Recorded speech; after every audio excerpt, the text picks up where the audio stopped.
back. Once a year, I get it chopped off in the winter, and then it just keeps growing. And How do you do that?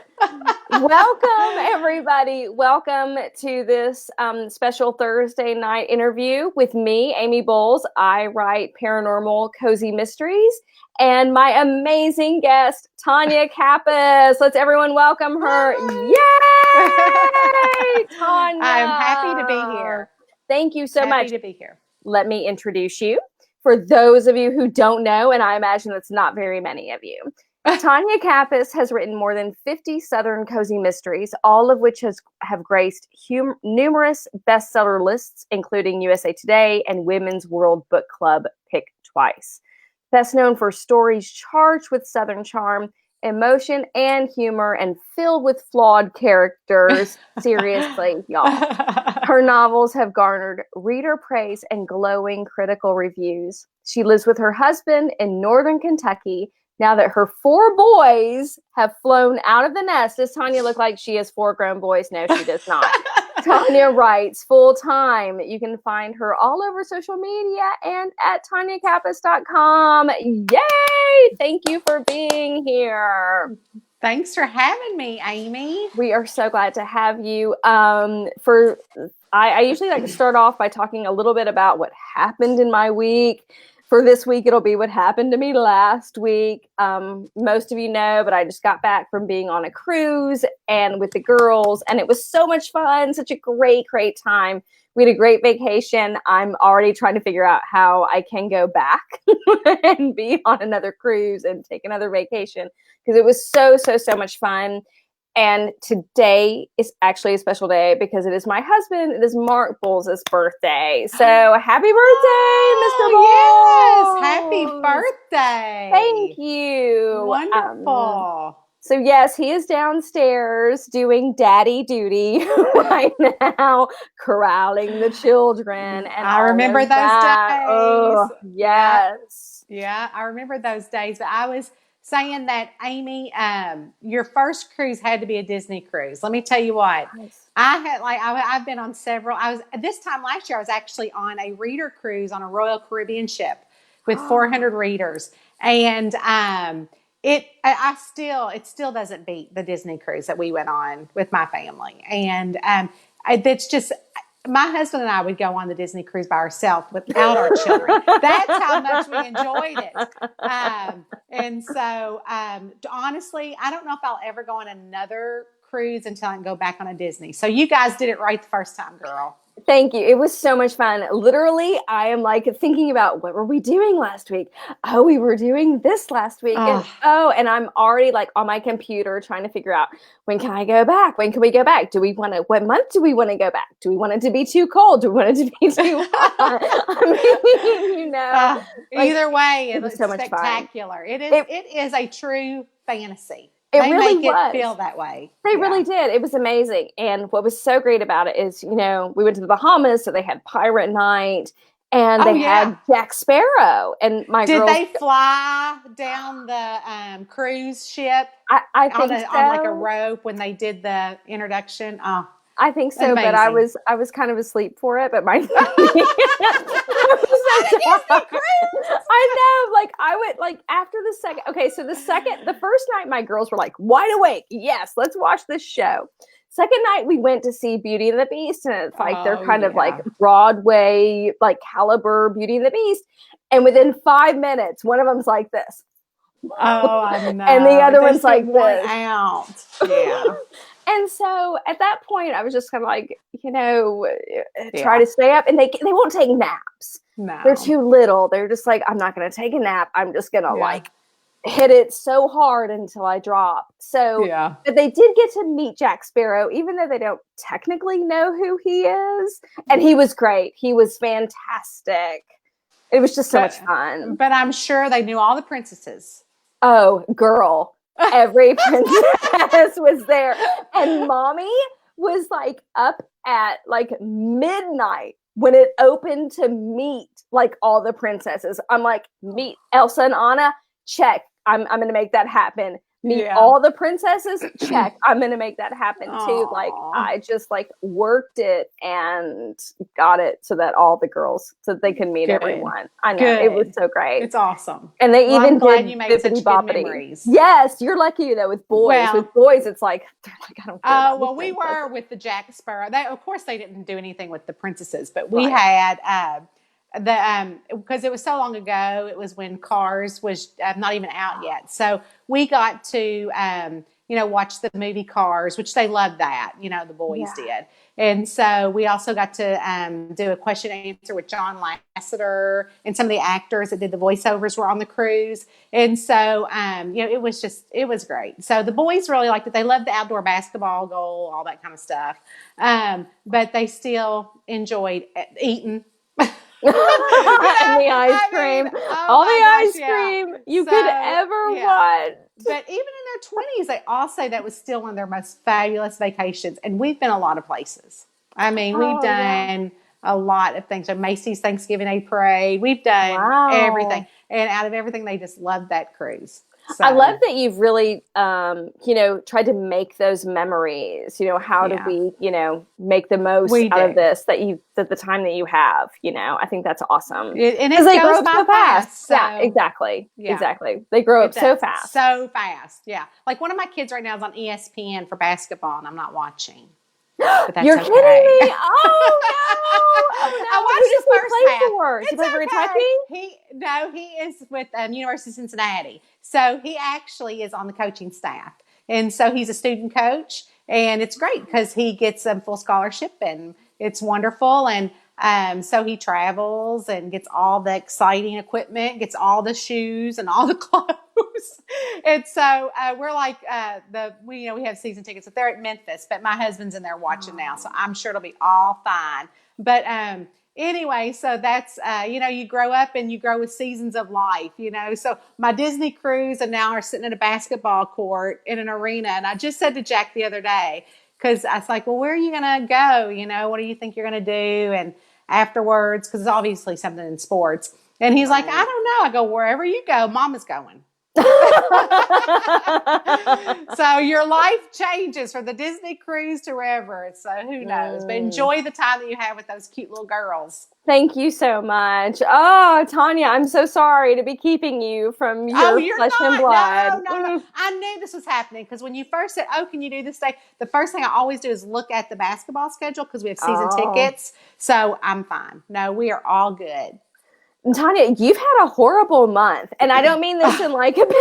I mean, you had like the flu type B. And what's crazy is that flu has hit here now and the kids all have it. Not my kids, fingers crossed. But it's Yes. like all flu A. And they're like, oh yeah, flu A. It's just this really easy 4 or 5 day thing.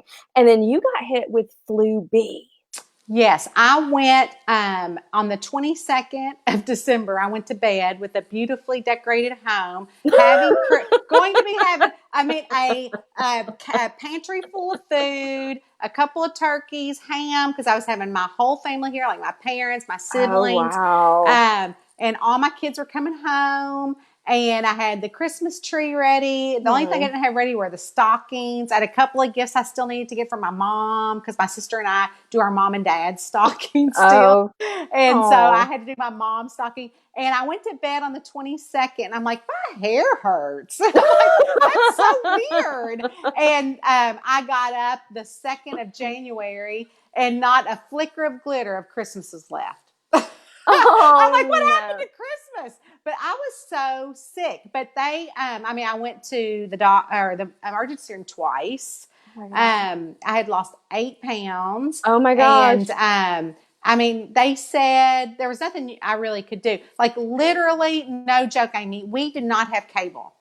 And like when the kids left, I just never watched cable, and so we got rid of cable. And for 12, like for all those days, like for 12 days, I literally could not barely open my eyes. So I didn't even turn the TV on. When my eyes hurt, I'm talking about eyelashes hurt. I'm not, fingernails hurt. I mean, Oh, it was all no. hurt. And so I laid up there for 12 days not watching any TV. And I ventured down a little bit after, like, actually, I made all my kids leave. I said, you guys, or I told my husband, they can't stay here. The kids were trying to FaceTime me. I didn't even have my phone on me, but they brought it up during Christmas morning so I could see if they could open their presents. And I didn't even remember trying to watch it. And so, anyway, so I literally had begged them to go back to their homes, back to school, because they all have apartments. So those were not closed. And two of my kids are out of school. Two are in school. And so I literally begged them to go back because I just did not want them to get it, because the flu shot doesn't cover flu B. And so, but if you had gotten the flu shot, it would have lessened it, which I did not get the flu shot. So I had it for the full 3 weeks. And just yesterday, I felt kind of more normal. I felt the most normal today, but still a little weak. But just this week, I started going back to exercise and writing again, because I just had not been able to wrap my head around it. But it was a rough patch. Like, I always never knew. I mean, I always heard people could die from the flu, but I'm like, oh, okay. Oh my God. So many times I was like, I am gone. I'm leaving this earth. I am off this earth. I would say to Eddie, I'm dying. I really am dying. I mean, I am not going to make it. I am dying. And so he's like, you're going to be fine. I'm like, no, I'm dying. And so, I mean, oh my God, I thought I was dead. And so now I can believe it. And I just couldn't, it just, and I just thought, oh my gosh, I thought even this girl that's in really good shape here, that's 22, got flu B and died. And so I'm like, oh my gosh, but I knew exactly when I got it, when I got the flu. My father-in-law had to have open heart surgery. And like around Christmas? Yeah, it was kind of immediate. And Tonya works from home. Right. So Tonya got to go to the hospital. Oh, right, because Tonya has all this free time. Yeah, Tonya, you don't do anything all day, do you? No, you're totally free. I remember, and I said this out loud, there was a lady at the hospital pushing another lady, and she coughed. And I said, oh my gosh, I hope she doesn't have the flu. Because I had heard yourself. I did. And then on the news, it said it was rampant at that hospital. And so, and then a few days later, that's when I came down with it. Well, literally, it could have been on anything. Like, you could have touched the elevator number. And anything. And right. It could have been. But I was like, that woman, but the woman that was pushing her had on a mask. And so I'm thinking, that was my clue. That's the one. I'm not a very good sleuth. I'm going to get you, ladies. Oh, but at least your father-in-law, is he doing okay? He's doing great. And I'm much better. So, it was a rough month. It really was a rough month. Luckily, though, my deadline isn't until February the 1st. So I didn't miss any of those. So, you are very lucky. I think if it had been me, I would have been like, in the grip of death. Like, I was to write this no matter what. Well, let me tell you. So I was out literally with no phone or anything for the full 12 days. And then after the 12 days, I started kind of coming back to my phone. And did you know that you can order cable on your phone? No, I would never have thought this. Oh my gosh. And I have a smart TV. So I ordered cable. I downloaded the app. I've never watched the Hallmark Christmas movies. And this was after Christmas. Oh, and wow. they still were playing them. Yes, so they were. I laid in bed they were. with this cloth on my eyeballs and listened to Hallmark movies. I ordered cable. So now I've got cable. So now I'm like trying to pull myself away from all like this reality TV. I'm like, oh my God, I'm the Alaskan bush people. They are fascinating. It's crazy. Alaskan bush people. Like, I don't know how far you are into that, but it is this whole weird subculture thing. It's crazy. It really is. Like, I remember when that came out and I'm like, there's something screwy about this whole thing. But and I love them. I'm like, Eddie, you've got to watch the Alaskan bush people. He said, did you work today? I'm like, yeah. It's research.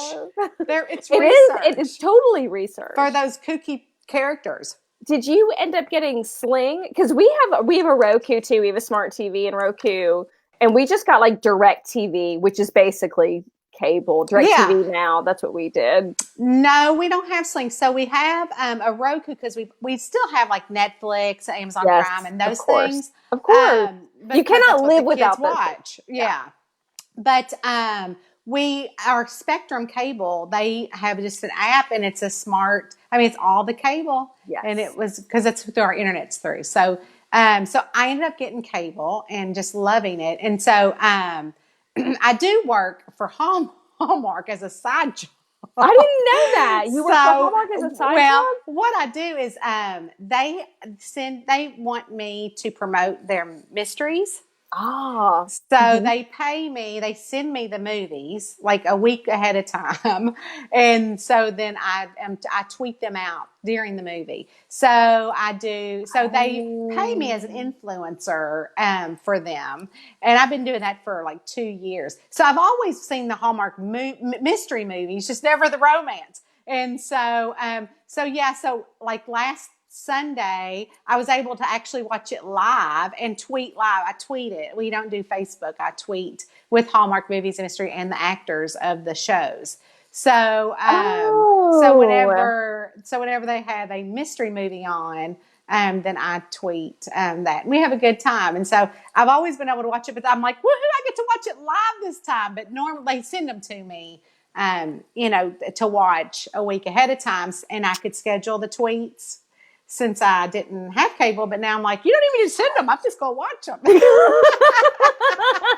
I love that. I love their mysteries because they've got some great mystery series on. I haven't watched in a while, but they do.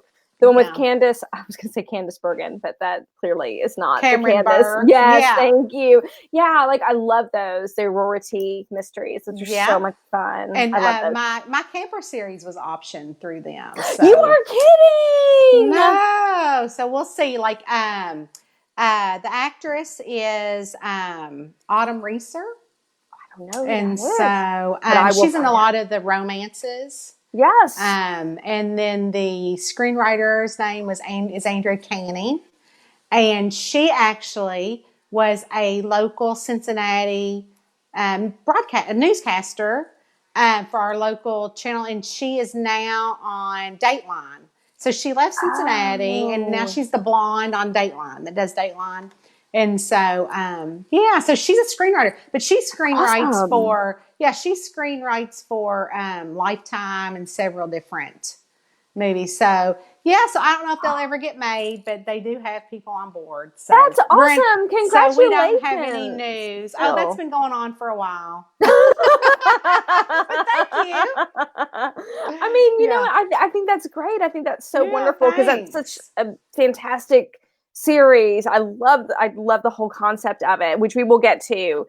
Let's get some questions. Sure. Or Tonya. I think Tanya's got a giveaway for everybody. I do. Tonya, you want to tell us about this? A little bit about this? Sure. So I know that a lot of your readers like paranormal. So the thing that started it off for me 10 years ago was my June Hill series. So I had ordered print copies just for you guys. So I ordered 4 of those and they'll be signed. And then of course it's a Southern, I don't know if you can see it. My lights in my thing, my lights are 2, 4, 6, 8, 10, 12, 14, 15 mason jar lights. And so it's very bright. But anyway, so this is a 4-in-1 measuring spoon. It says it's a Southern Mystery, y'all. And then I also have the book bag. It's a Southern Mystery book bag. Yay! With my stuff on it. So that I'll have 4 of these. And then I'll have the camper series. I'll do because I think some of my readers might be jumping on here and they love the camper series. Yes. So I have several books in the camper series. I just grabbed this one, but I'll do 4 various books of whatever I just grabbed and with the same stuff. So, yay! That's awesome. Yeah, so Thank 8 giveaways, I figured. So if more, then more. Whatever. That's awesome. Thank you. I'm going to take my glasses off. I feel like we've got a little bit of shine. So you look great as always. No, but my hair is not nearly as smooth as yours, and I really would love to know your secret. Grease. It's oily. I'm so oily. It's terrible. But that's okay. It's who No, I well, am. it doesn't look greasy. It looks perfect. For those of you who want to enter the contest, just comment. Like, comment in this video, say hi, do whatever, and I will draw names within about a week or so, and we'll get those to Yep. Tonya, and she will send everything to Yep. y'all. So, yay! So, Tonya, you're from Kentucky. And I've spent a little bit of time in Kentucky. So I wanted to talk a little bit about Kentucky. And I want to talk about things that are of Kentucky. And one of the things I wanted to ask you is if you could tell us, there's this dish called burgoo. If you could describe what burgoo is, because for those of y'all who are not from Kentucky, it's like is this crazy name. But Tonya, tell us about it's that. like a stew, and usually we do burgoo during the Derby. And so it's really like a stew with, like you can make it with all sorts of things. Like you could put all, like, I think the most popular is just like a sausage type of meat. Sometimes we use deer meat or all different I meats. didn't know that. A lot of stuff can be put into burgoo stew. But it's really good. Like if you can sop it up with a piece of bread or cornbread, because we like to do that. But it's just like, it just really is just like a stew, like a beef stew. That is just got a lot of different meats in it, I guess you can say. So do you make burgoo? I do not. I've had burgoo. It has been a very long time since I've had it. And I just remembered from my time in Kentucky. Like, Kentucky is the only place that I know of that has burgoo. Yeah. So it's just kind of a mix of everything. You have to kind of have a palate for it. I'm not a huge a lover of burgoo, but we do always have it during Derby parties. Derby party. Do you have a hat? Do you have lots of hats? Of course, you have to for a Derby party. Of course. And for those of y'all who don't know, this is actually kind of controversial, I think, for those in Kentucky. But Tonya, I'm going to ask you to pronounce. Are you going to say this Louisville? Controversial word? Louisville. Yep. Louisville. It is Louisville. I know people say Louisville or Louisville. It's Louisville. They do, Louisville. and I think it is Louisville. For those of you who don't know, it is Louisville. It is not Louisville. It's Louisville. Oh wow, she corrected me. Louisville. Like, I'm going to have to learn that pronunciation because I used to pronounce it, of course, like Louisville. And you'll get killed for that. Don't do it, y'all. Do not do it. Do not go to Kentucky and pronounce that word like that. They'll be like, what? Where? Huh? Who? Yes. They won't know what you're talking about. It's a big deal.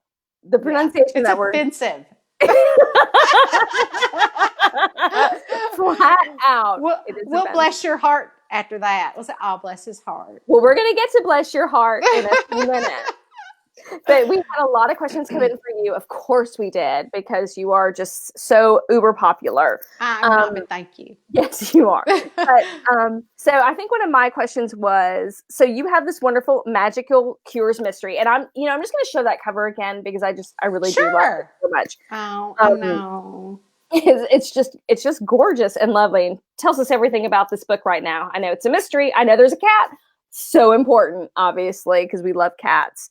Can you tell us a little bit about the series and what is your take on Southern? Because I think that's important. I think it's important when you're writing Southern. Sure. Well, my take on Southern plays a lot in all my books, obviously. And Southern to me is community. It's about family and friendships and coming together. You might have a tiff with somebody, but if in a time of need, that tiff is, put aside and everybody comes together for the greater good. And in my community, I know when I was sick just recently, my neighbors, they didn't care that I was sick. They were trying, my neighbor next door was like, I'm making homemade chicken noodle soup. And, they get word. If they don't see me outside, they're like, where have you been? I have another neighbor, and bless his heart in a good way. Mr. Fetters, he every morning, because like you, I get up at 5:00. I don't have to, but it's just what I do. And I'll actually walk my neighborhood, and I have a vest But what he does, he is probably, I'd say he's 84, 85, and he gets in his truck, and a lot of our driveways are long. And so the newspaper comes, and he drives around all the neighborhood and gets the newspaper, and he walks it up to their front door. And so when I started walking this week, he jumped out of his car, his truck, and he saw me, and he comes around. Where have you been? I've not seen you. We were so worried. I said, oh, I've been sick with the flu. Well, so, the next day his wife brings something over. So, it's just that community that I love, and the small town, and the gossip. Gotta love the gossip. So, like, again, I will walk my neighborhood. Another gentleman that owns a car dealership here, he'll say, hey, how's Roxy Bloom doing? And that's a character from one of my books. I'm like, how does he know Roxy Bloom? But his wife reads my books. And so they talk about it. So he always yells across something or across the lakes, because we have 7 lakes. So he'll just yell it out. So I know the gossip is going around, about me and my books in here. And what is Tonya writing about over there? Was she writing about us? It's just that kind of thing about Southern Kentucky. We here, really, it's not so much Southern as kind of hillbilly. And so, we can go to church on Sunday, have supper at the church, and then been drinking moonshine that afternoon, or making moonshine. So our family does have a moonshine still, so we're not opposed to that either. No, I'm from Alabama. I don't know anything about that. But where, I'm just kidding. But where, you have a moonshine still? Still, yeah, it's a still. And so we have so we have a family garden. And so during the the harvest, also the still is in the barn. It's quite legal. I was about to ask. Are stills illegal? Like, I think of them as being illegal. Nobody share this video.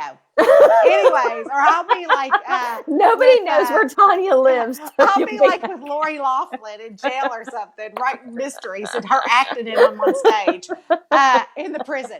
So anyways, so we have like a family garden. And so during harvest, after we still all go to church, so after church, everybody will go over there and they'll pick and pick and pick. And then we just make one big meal of vegetables. And so, it's really fun. And then my uncle will, sometimes my aunt used to collect those longer burger baskets. Yeah, of course. I know Lana Burger. And my family travels in packs. So a lot of people that I grew up with say, woo, it's so weird. Y'all have always traveled in packs. Like, I'm talking cousins, aunts and uncles, not just my immediate family. And so my uncle, even now, will want us to pick blueberries or blackberries. So he has taken my aunt's longer burger baskets and put leather straps around them. So we all sit on the back of his truck before church and put one on. And then he made us these big long sticks with hooks. And so we sit on the back of the bed of his truck. He goes slow, and we're hooking blueberries and blackberries and putting them in our basket, And so, but it's just, it was just community, and growing up doing tobacco and dropping sticks. And, it was just that way. Now, I don't live in my hometown no more. So I live 2 hours away. So they all still do it. And one of my kids goes to UK down there, and he's like, why didn't we grow up here? Because he is all in the community, So I still go home. Once a month, we make sure we have cousins dinner. I have 86 cousins. So we all get together once a month. And so that's kind of what I try to write in all my books, including the paranormal. So the Magical Cure series, it is about a girl, and her father was a police officer, and he was killed in the line of duty. And her mom is the one who raised her, and she lived across the street from this guy that was her age, Oscar. And she had always wanted a charm bracelet. So for her birthday, when she was a teenager, the stray cat comes up, and who you see on the cover there. And he has a turtle charm around his neck. And she's like, oh my gosh, my mom got me a charm bracelet. But they were so poor that on her birthday, her mama would get her a manager special Kroger cake that somebody didn't pick up for their birthday, and not even try to scoop the name off of it, just present it to her as a kid. So so she they didn't have a whole lot, in this little town. And so she thought, oh my gosh, my mom got me a cat. My mom got me a charm. And her mom's like, I did not get you that. But the secret is that her mom married a wizard. And there is a town called Whispering Falls, Kentucky, and it's a magical town. And so this cat is called Mr. Prince Charming, and he's her fairy god cat. And so the people of the town knew they couldn't live in the town anymore because the dad was dead, and the mom is not any sort of, I call them spiritualists. And so her mom didn't possess any of those powers. And so after her mom passed and she was older, then the people in the town start coming to her house where she lives and giving her offers on her house and trying to get her back, because really she does have a special power where she has a good intuition and she makes homeopathic cures. So like if you were to come to her and say, oh, I've got heartburn, she could really kind of tune into your body and kind of realize that you have heartache. And so she could give you a special, like she has like beautiful like lotions and different things like that. And so she's like, oh, well, let me give you this lotion. But then she'll take it back there and do like a little potion in the lotion specifically to heal the heartache. So long story short is that she finds out that she is gifted and a spiritualist, and finds out really who her dad was. And so she moves to this little town in this book, and so does the boy across the street, because he also finds out that he is as well. And so Mr. Prince Charming has been sent there all this time to keep an eye on her as her fairy godcat. So the charms on the cover is that every time something he needs to protect her, then he steals a charm from one of the little magical charm shops that's called Bella's Baubles in Whispering Falls, that tells her exactly what she needs. She might need more knowledge on something. And so she always goes, oh no. Every time that he drops a charm, which is every book, she's like, oh no. So she has a beautiful charm bracelet, but every store in that town, and they all look after each other. They all have some sort of gift. So Bella's Baubles, the lady that does all the jewelry, she is an astrologer, and she's gifted in like crystals. And then the Karima sisters, they're sisters that are old ladies. They are able to see ghosts, and they own the funeral home called Two Sisters. Yeah. Right, of course. And then we have Isadora Solstice, and she owns the lighting shop, and she has a crystal ball is what she can do. And one of my most favorites in the town, of course, there's like a tea leaf reading. There's there is a treesort, which now treesorts are like becoming hugely popular. But What's a treesort? It's like a tree resort. And they have those now in like Gatlinburg. They have like where you can stay in a tree house. So it's like tree houses. It's a big deal. Yeah. And so I've been writing that forever. But anyways, and so, so she is like one with nature. And so, of course, June gives them sleeping potions on their bed to make them sleep better. They love the area. So, there's like a pumpkin patch. There is a bookstore. There's a flower shop. And then, but one of my favorite is next door to June is the nail salon and spa, and she's a palm reader. And so it's hysterical. So she'll say, "Oh, you need to play the lottery." While she's doing her nails. The prettiest nails, but you need to play the lottery. And so, so it's just like a cute little town that's like magical, and it's oh so fun. And so, June, tries to use her powers when a murder or crime, pops up. and tries to use her powers to read people or to see things. And of course, her now husband, because the book has progressed so far, now they've gotten married, is the sheriff, and all that good stuff. And so she also has a crystal ball that's kind of snarky. So I love yeah. that. I love everything about that. Well, thank you. I mean, Thank I you. do. Like, that's just so awesome. There's so many amazing details you've gotten there. I love that his name is Mr. Prince Charming. I love that he is a cat. He is great. But people always say, "Oh, are you a witch? Or are you Wiccan?" I'm like, no, it's all made up. I don't know nothing about it. It's all made up. None of it is real. So anything in there, I don't even know if half of it's real or not. I mean, some of it could be real. I don't know, but I make it up. So any research that I have to do, I don't do. I just make it up. Exactly. Same here. Any research I have to do, I don't do. All made up. Made up. All of it made up. Thank you. I love that. That's just such amazing detail about that series. And honestly, I think it's something that my readers who are not familiar with it would absolutely love. And for those of you who don't know about it, I'm going to put the link in the comments. Thank so you can grab it and take a look. Yeah, definitely. I think it's something they're going to love. So we did have some questions come in from readers. Okay. And Lynn Smith Condon asks, what was your inspiration for writing this series? Well, I honestly thought that I was a romance writer. I had the same problem. I have had the same affliction. Yes. Yeah. And a friend of mine read my first book and she's like, they don't like touch and they don't kiss. And there's a dead body. Are you sure that you're a romance writer? I'm like, yeah, I am. And so, but really, so that's how the mystery started. But the paranormal part of it really, I loved growing up on Bewitched, and I loved watching I Dream of Jeannie.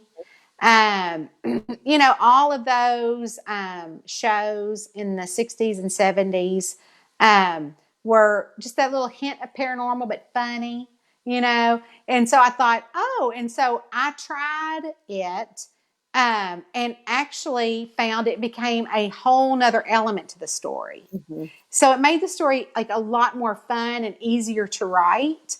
And so that is how, and at the time, there weren't many people writing witch stories. And this has been a while. So there wasn't a whole lot of people out there writing this. And so I just took a gamble and thought, this will be fun. And it's light paranormal. It's not really the deeper stuff.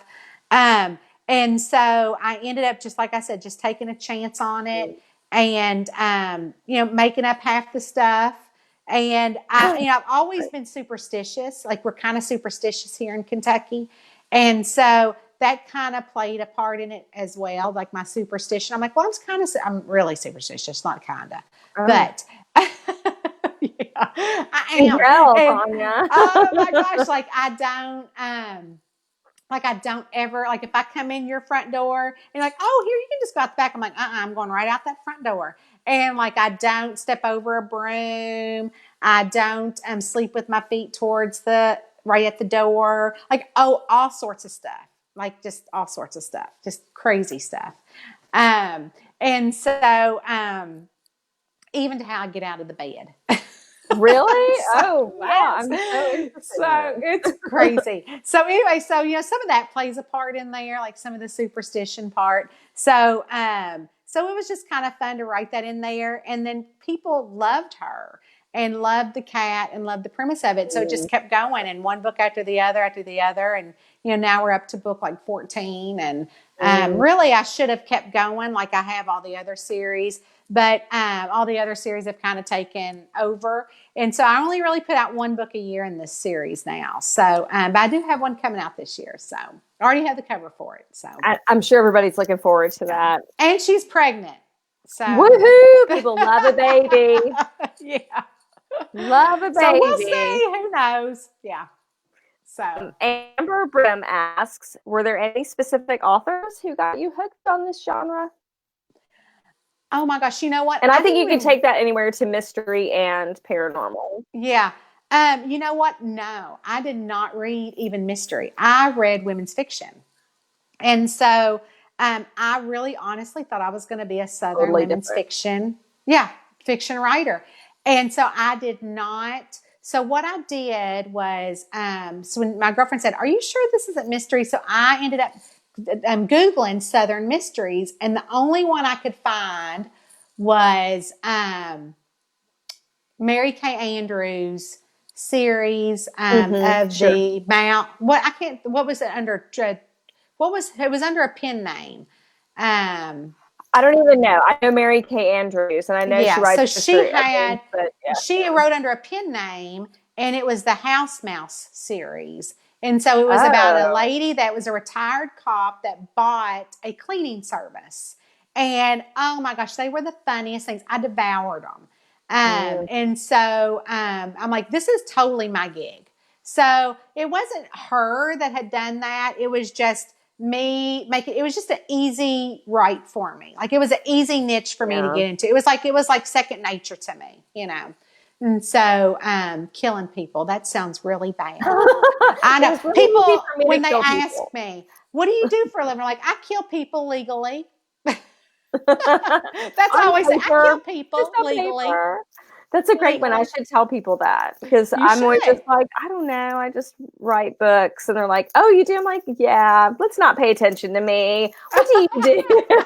Well, people are I'm that fascinated. As soon as you person. say you write a book, Um, like, are you published? I'm like, yeah. Oh, really? Like, what's your book called? I go, which one of the 65? I know, like you have a lot of books, exactly. So, You but know, no, I always say I kill people for a living legally, and that really gets them going, you I know. love that. I'm gonna start doing that, and then we can compare Yeah, notes on do. what Yeah, it's how people say that. hysterical.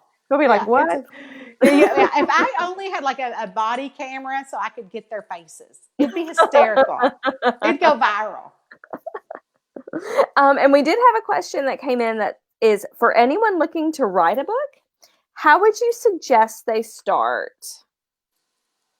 Start. So Yeah. even after all of these years, um, every day, and I know Amy does too, but every day you have to get up and you have to sit down and you have to start Mm-hmm. writing. You have to write every day. I try not to write on Sundays, but it's hard. But every day I get up, whether like, well, not when I had the flu, but every day I get up and I have a word count and I meet that word count and I'm done. And that's why I work best in the morning. But even if it's just, 100 words or a page or whatever, that is why you're doing it. If you're not doing it to make money. I hope not, at least. But you're doing it because you love to write, and you have to write in order to publish a book. And I don't necessarily. I understand people that have writer's block. I don't believe. I understand when people say they got writer's block, but I've not had Yeah. writer's block. Because what happens if I get stuck, I jump up and I'll walk around my Right. house or I'll walk around my neighborhood, and it always works itself out. And I always believe that if you're stuck when you're writing, because people say, "Oh, I tried to write, but I got stuck," then there's something wrong with your story. You Yeah. need to relook at all that. Go back Um, to another right. point and restart. Yeah. Right. So I was at my plot group back in October, and we were plotting a book, and I kept saying, "No, that's not right. That's not the right killer." And so like, "Yeah, it is." And they were helping me plot. And I'm like, "No, that's not the right killer." But for 2 days, they were like, "Yeah, this is the right killer," because it all adds up. I'm like, "That's not the right killer." So it took me to go out of the room and go out into the town where we were for me to say, "That's the killer." And then I Right. come back and I said, "Right here's the killer. You see the thread right there?" And they're like, "Oh my gosh, yeah." And so, I just knew it wasn't the right person. So I had to stop and go away Mm. from that. And so for somebody that wants to write, you have to start writing. And you have to continue writing. It becomes a job. It's not something that, "Oh, I'm going to write today and I'm going to, tell people I'm going to publish that book next month or next week or in a year or whatever." but I'm going to go now and have lunch with my buddy. It's not like that. I Yeah, mean, no. it is a job, and some days the job sucks and some days the job's great, but I still love writing at the end of the day. So that's my advice, is to write every day. Yeah, and you have a very, like, you're like me. You have a very tight schedule, and it's a very full schedule. Like, Yeah. you're very busy from what I see on your Yes. schedule. Yes. So So I'm, yeah, it is. So Amy, how did you start writing paranormal? I've been writing romance, and I was very bad at it. Like, I think I killed off a heroine at one point. So definitely I'm not a romance writer. So I'm not. So you can't kill off the love interest. No. So then I was just reading a lot and trying to figure out. I'm like, I know that it's in me. I just don't know where I fit in. Yeah. And then I just ended up kind of falling into it because I Yeah. read some and I was like, oh, this is what I should be doing. So that's how it happened. Just felt good. Yeah. Basically, right. Yeah. Like, I just realized, like, this is right. This is what I can do. And this is what I would be good at. And yeah, it's part of writing. And I think that's half of writing, really, is finding out what you can do and what you can do well, because Right. only you can figure that out. You Right. know, nobody else but you. And I think a lot of times there's ideas about, well, I want to write like this person and I want to write like that person. No. Well, you have to figure out who you are as a Yeah. writer. That's what's most People important. say, oh, there's always so many witch books out there. I'm like, yeah, but what separates an author from another author is their voice. You might write your witch book and I write my witch book, but our voices are what make it so different. You can only kill so many people, and you can only have so many witches, and you can only have so many wizards, or so many talking cats, or so many fairy god cats, or, so many killings. But it's your voice that makes it all so different. And so, I'm really I am really a setting author. Like, I want my town to be just as much of a character as the main character. So, I write a lot of that into my stories, where some people are just really character driven, and I'm not so much character driven as I am the full setting and, the town and that kind of stuff. So, yeah. But I've read a couple of your books, and I've read, I love them. So, love your Thank witches. you. Yeah. So I'm trying to catch up on the Southern Tea one, because that one just, you just had the one come out. And then you just had the pig. Oh my gosh, there are a lot of them. And then that darn pig. Who knew that in the beginning that pig would turn out to be like your most popular character? I know people really do love the pig. I actually have a big deal I'm going to do this year, and I'll just go ahead and say what it is, even though I don't have a cover for it. I'm going to do a 4-series 4-book crossover. Oh, yay! I'm going to bring all my series all into 4 books. That is exciting. Do like kind of Avenger style. Yeah. I did a crossover with my Charming, this series, and my Killer Coffee series that's not paranormal. Oh, wow. And so the people in my Killer Coffee series got married, and someone, for their wedding gift, gave them a gift certificate to stay at the Treesort for their honeymoon during Christmas.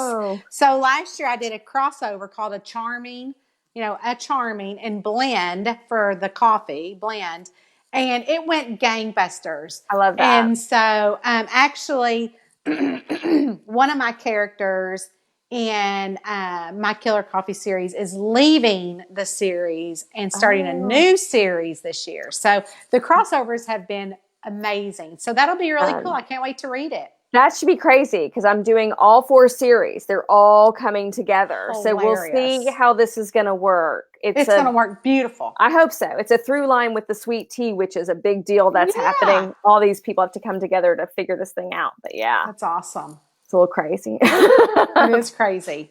But do you have a favorite character? You got all these series. Oh, you have a question? Me?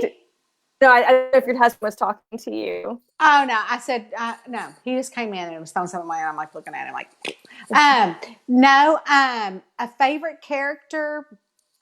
I have so many. But I would have to say probably my most favorite character is probably June Hill. From here, I love Mae West also. I love Roxy. Oh my gosh. I just love, and I love Emily Rains. Oh my gosh, I don't know. You love them all. That's And okay. I You love my can love them secondary all. characters, Yes. But I just I think probably June, just because she was kind of my breakout character. You know what I mean? I just have a soft spot for her. Yeah, definitely. So I yeah. totally understand that. Yeah. But that's Um, like asking which is your favorite kid. yeah, you don't have one. You don't No, have but according to them, I do.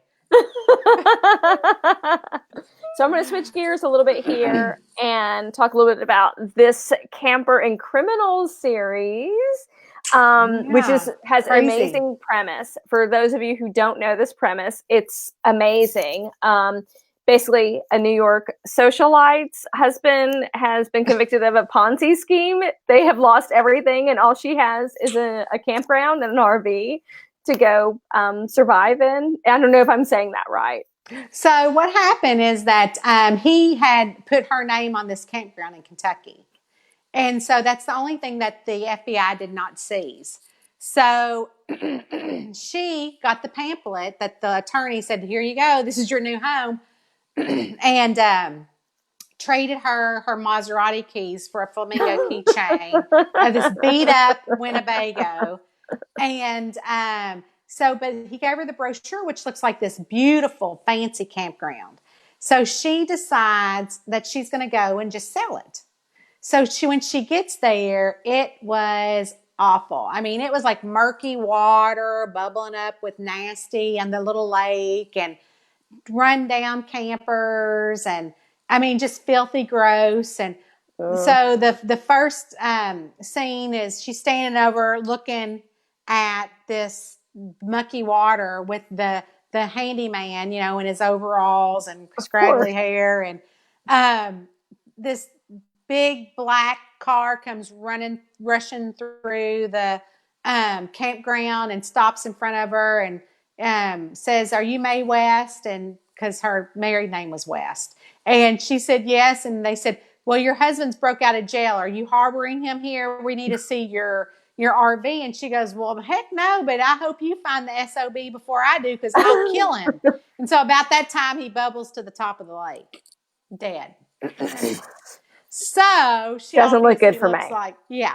So, but the town people hate her because he took them for all their money too. There's a history there. And she's also from Kentucky, but no one knows that until later on in the book. And she had spent years trying to get out of Kentucky only to find herself back in Kentucky.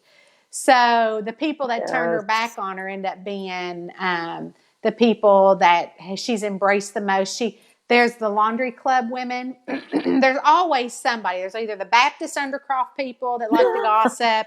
I've got the laundry club ladies in this one. I got the front porch ladies in the new stamped out book.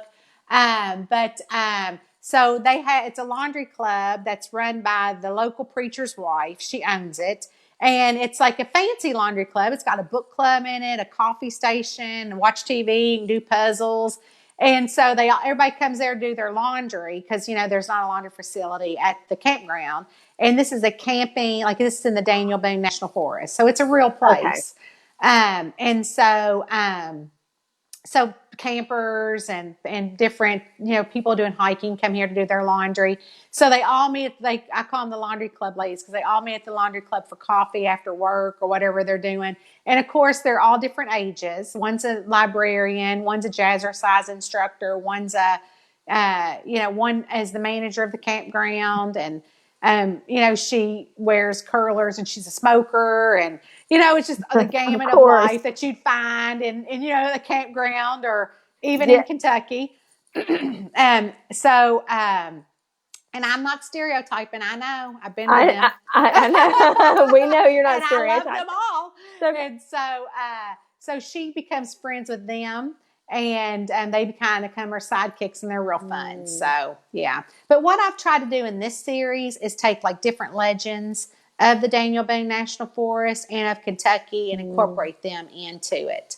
And so that's really been fun. There's an actual legend that's called the John Swift treasure, and John Swift was a real man from England, and when he in the 1700s, and he didn't like how the English were stealing the Native Americans' land here in Kentucky, and so he started counterfeiting the English coin, and this 400-year-old legend still lives today, and treasure hunters from all over can still come to Kentucky trying to find his treasure. Because what happened was he started counterfeiting the money and giving it to the Native Americans and saying, here, take this so you can keep your land and you can pay for it. And so he wrote some very interesting journals and diaries. And he would say, like, there was a hanging rock, and there was a big opening, and like that was a cave. They didn't call it cave back then. And so he said that he buried, some treasures, and he found some silver mines, and they're supposed to be worth a lot of money. And some people have found a lot of these counterfeit coins in the forest. So that's like, and really recently, I didn't have cable yet, but I do know the Travel Channel did just do a huge thing on this. And so that was in one of the books. And we also have a lot of Civil War reenactments in Kentucky, since we're kind of on that border. And so, of course, one of the books was they were having a reenactment. And there is a prison there around there. And so one of the prisoners had escaped during the reenactment.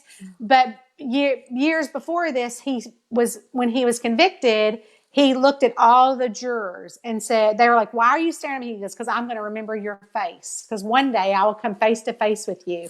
So, of course, one of the laundry ladies, the cuckoo one, was in charge of this reenactment.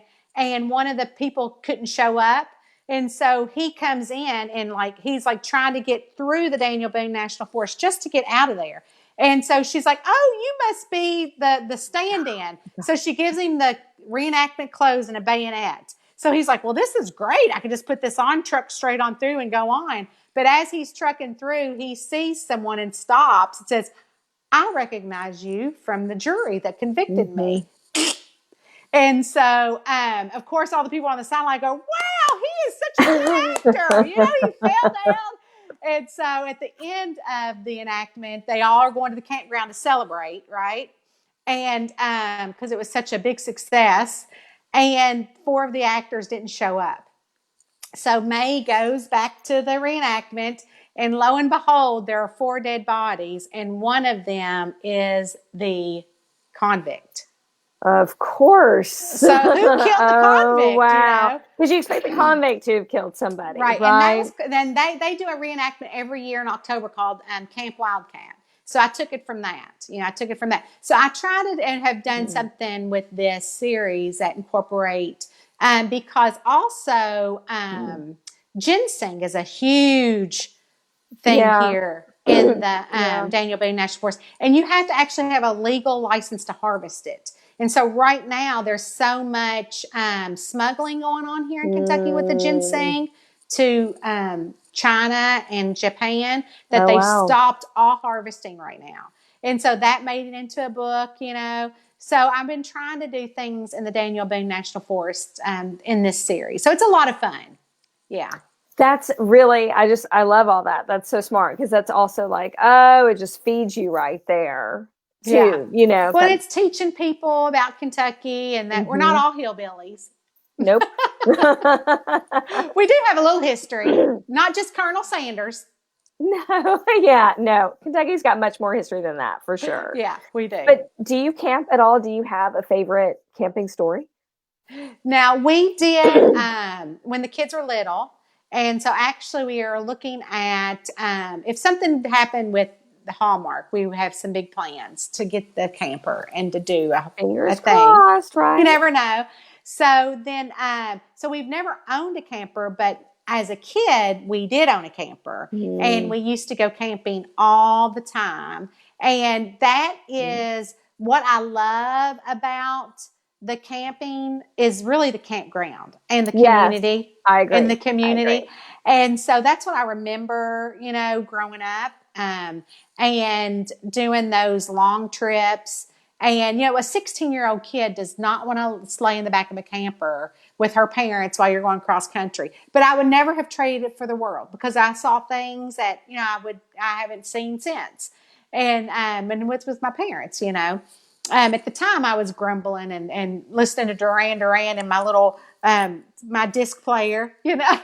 Of course you And were. so, I was like, I'm too cool. But, so, it was kind of that thing that, at the time I took for granted, but now as an adult with adult children, it was something that's really fun. And another thing that you can do is like camp, dealerships here. Like if they need to get a camper out west, they will let you drive it out there for free. And they'll give you 2 weeks so you and your family can go on this awesome Oh. vacation. You just have to get yourself back home. So my son, Austin, before he went to college 4 years ago, his friend's family did that. So he got to go out west with them, and then they drove back a minivan they rented. But so if people want to try out a camper, now it depends on the size of the camper. If you can use your regular driver's license, like a typical camper, you can, but a bigger one you have to have a special license. But if you want to get a feel of it, you can see if your local dealership needs any campers to go out west or to be moved even like 2 hours away or whatever. It's just really fun to try to get the feel of it. Now, dealing with the blue bag, which is the poopy bag, can be a little Let's get right down to brass daunting. tacks. Yeah. Now that's not quite, because people are like, "What do you do with the poop?" I'm like, "Oh, you got to go find where you dump the blue bag." Yeah, But you just have to, don't you have to like hook up to the sewer part and the camper oh and yeah, yeah, it's not real fun, and sometimes campgrounds don't have that, so you actually have to dump the bag in another area. So it this is depends on. horrifying, Yeah. Tonya. Well, but you would know, like there's a whole camping community. Like there's like a whole camping community. And some people are snobby. Like if you try to go into a campground that's only Airstream, they don't let you. Your camper cannot be so many years old. I mean, there's camper snobs. Really, there are. And not all campgrounds have all the hookups. So, Right. some might not have the water, so you have to use your water tank. So, really, you have to research it before you do all of it. Yeah. We have my husband has an old vehicle, and we have a roof rack tent. I don't know if Oh, you've ever seen one of yeah. these where it's kind of Yes. like a book and it Yes. opens. It's Yes. called some kind of camping. What's that called now? It's got a name. Overlanding or Overland. overlanding. Yeah, it's really Yes. big in Australia. Yes. Really big. So we have that, Yes. and we go camping out of it, and us and the two girls, we all kind of fit. But Love it. I mean, it's a lot of fun, and really it is about the community of camping It because you is. meet the coolest people at Oh, and there's campgrounds. You just do. music. Sometimes Mhm. there's like, and so I fashioned like the town. It's Normal, Kentucky is what I've Mhm. titled the town in this, because nothing is normal in Normal. But she has Of like a course. stage, and again, back to my family, we have musicians in our family that play bluegrass. And my brother-in-law plays the stand-up bass. My uncle plays the banjo. Cousin Ishi plays the fiddle. So when we get together, that's all we do is just play music. And so I have put on Facebook a few times, because people are like, really, are these really bands in your books? I'm like, well, no, they're really just my family people. We just get together every Sunday and we just pull out the music. And so, and I grew up like that. So those things are the kind of things that they do at campgrounds. They Mm. pull out the music, you make your s'mores,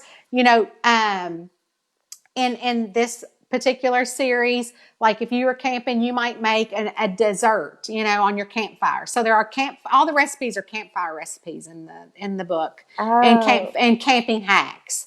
So you might make a dessert while the people next to you might be making the meat. So in this series and in real life, when I was a kid, we could go to the different people and get your meal, and then sit down with a full plate of food.